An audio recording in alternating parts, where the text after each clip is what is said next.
All right, lads. I understand that you guys are the CYMRU Wales Knievels.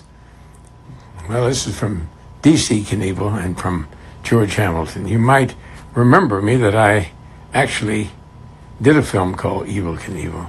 God, that was a dangerous one. I had a great time doing it, though, because Evel didn't want me to play him, and it was an impossible guy. And I got the best writer, a guy named John Milius, who'd written Apocalypse Now. Rest his soul. He's still alive, and he just loved the idea of doing a thing about Evel Knievel, but it was hard to convince Evel, because Evel didn't think. He said, George Hamilton, what is that? Is he going to come in a tuxedo and dance?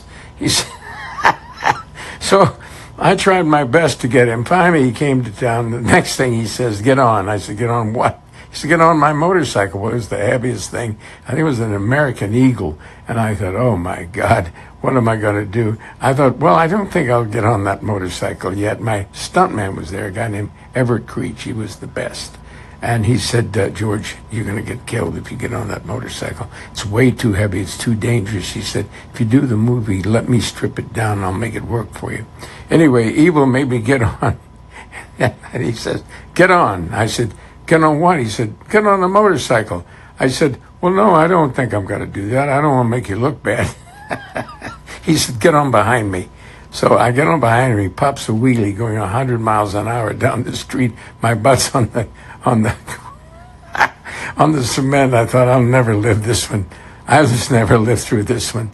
Anyway, the short of it was I got the movie, stripped the bike down, could do wheelies. I actually rode around sometimes with my leg on the handlebars because I was playing a guy who was in a hospital most of the time. Evel was just, only thing I could do with Evel is I'd get him in a bar and I'd start telling him Hollywood stories about people that he liked. And before I knew it, I had him. And he and I actually became okay friends, but I never really trusted the guy because I always thought he'd kill me. There's some way he'd find a way to kill me. I love making the movie. I love producing the movie, and I hope you guys think I did a good job. I can't thank you for what you're doing enough. You guys, for charity, for cancer, it's and for children's charities. Keep riding, boys. Keep riding, and keep using the Wales, the CYMRU Wales Knievels from the DC Knievels. George Hamilton saying, "Happy landings."